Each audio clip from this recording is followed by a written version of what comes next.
Corona virus की वजह से इस समय पूरी दुनिया में लॉकडाउन की स्थिति बनी हुई है और ऐसे में ज़्यादातर कंपनियां अपने एम्प्लॉयज़ को ऑप्शन दे रही हैं कि वो वर्क फ्रॉम होम यानी कि अपने घर से ही काम कर लें।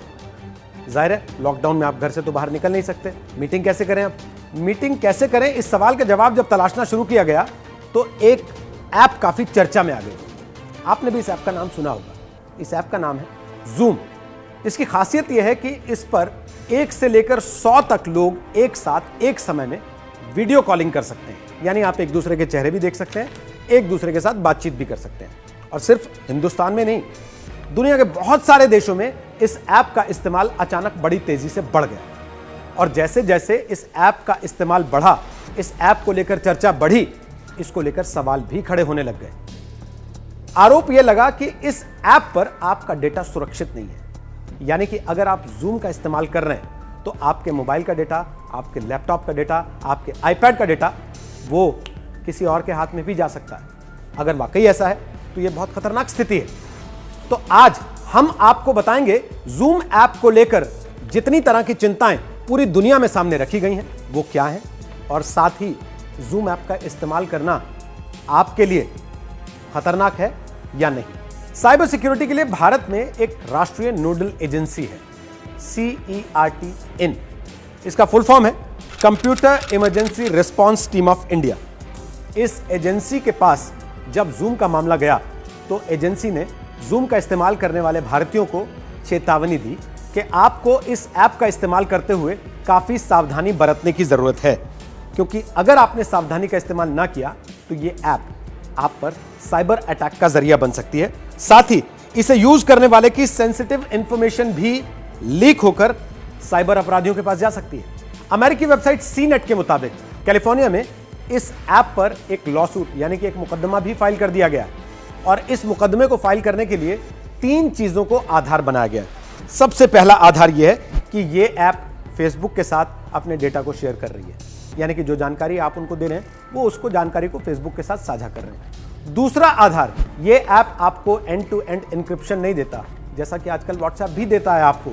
आप जब किसी को मैसेज करते होंगे तो ऊपर लिखा रहता है कि एंड टू एंड एन्क्रिप्शन है इसमें। और तीसरा आधार ये कि इस ऐप के जरिए आसानी से यूजर के वेबकैम को भी एक्सेस किया जा सकता है। और सिर्फ CNET ही नहीं, वॉशिंगटन पोस्ट ने भी जूम के ऐप को लेकर थोड़ा सा अध्ययन किया। उन्होंने इन्वेस्टिगेशन किया तो उन्होंने पाया कि हजारों लोगों के पर्सनल जूम वीडियोस इंटरनेट पर फ्री स्पेस में उपलब्ध हैं, यानी कि आपने जूम के जरिए जो बातचीत की, जो वीडियोस इधर से उधर हुए, वो सारे इंटरनेट पर किसी अनजान आदमी के देखने के लिए भी उपलब्ध हैं।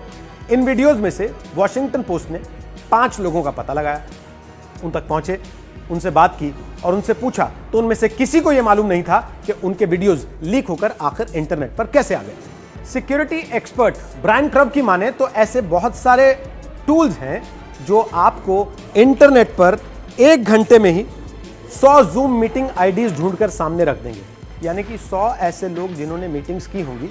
ऐसी बहुत सारी और खामियां इस ऐप में पाई गई, जिनकी वजह से गूगल ने और एलन मस्क की SpaceX ने भी जूम ऐप का इस्तेमाल करने से इनकार कर दिया। और इतना ही नहीं, जर्मन फॉरेन मिनिस्ट्री ने जूम ऐप पर प्रतिबंध लगा दिया। इन सारी रिपोर्ट्स के बाद जूम ऐप बनाने वाली कंपनी के CEO एरिक युआन ने वॉल स्ट्रीट जर्नल को एक इंटरव्यू दिया, और उस इंटरव्यू में उन्होंने माफी मांगी और साथ ही यह भी कहा कि कंपनी लोगों के विश्वास को बनाए रखने के लिए हर संभव काम करेगी। और उन्होंने यह वादा भी किया कि अगले 90 दिन में, यानी कि 3 महीने में, वो इससे जुड़े सारे सिक्योरिटी इश्यूज को सॉल्व कर लेंगे। अब आपको यह भी जान लेना चाहिए कि आखिर एरिक युआन हैं कौन। जूम ऐप के फाउंडर हैं एरिक युआन, और वो एक चाइनीज अमेरिकन हैं। पिछले कुछ ही दिनों में जूम की पॉपुलैरिटी का ग्राफ किस हद तक बढ़ा है, इसका अंदाजा आप इस बात से लगा लीजिए कि पिछले 3 महीनों में उनकी नेटवर्थ 112% बढ़कर $7.5 बिलियन हो गई है। और सिर्फ 3 महीनों के अंदर वो ब्लूमबर्ग की बिलियनर्स की लिस्ट में 192 नंबर पर आ गए हैं। दिसंबर 2019 में जूम ऐप के एक्टिव यूजर्स की तादाद थी 1 करोड़, जो मार्च 2020 में 20 करोड़ तक पहुंच गई है, यानी कि 20 गुना ज्यादा। तो अगर आप भी जूम ऐप का इस्तेमाल कर रहे हैं तो इस रिपोर्ट को देखने के बाद आपको घबराने की जरूरत नहीं है। आपको केवल भारत की राष्ट्रीय नोडल एजेंसी CERT-IN ने जो सलाहें दी हैं उनका थोड़ा सा ध्यान रखना होगा, तब आप जूम ऐप का इस्तेमाल करते हुए सुरक्षित रख सकते हैं अपने डेटा को। उन्होंने जो सलाहें दी हैं वो नोट कर लीजिए। सबसे पहली सलाह जो उन्होंने दी है वो ये है कि एक ऐप को हमेशा अप टू डेट रखिए, यानी कि लगातार अपडेट्स उसमें जो आ रहे हैं उनको आप रिफ्रेश करते रहिए, दोबारा से डाउनलोड करते रहिए। दूसरा, एक मजबूत पासवर्ड रखिए। और तीसरा, हर मीटिंग के लिए आप एक यूनिक पासवर्ड रखिए। साथ ही साथ मीटिंग के लिए आप वेटिंग रूम फीचर को एनेबल रखिए, ताकि कोई भी व्यक्ति जो उस मीटिंग का हिस्सा बनना चाहता है वो मैनेजर की अनुमति के बगैर उस मीटिंग में शामिल ना हो पाए। तो बस इतना ही करना होगा, तो आप सुरक्षित रहेंगे। सावधान रहिए, सतर्क रहिए, सुरक्षित रहिए।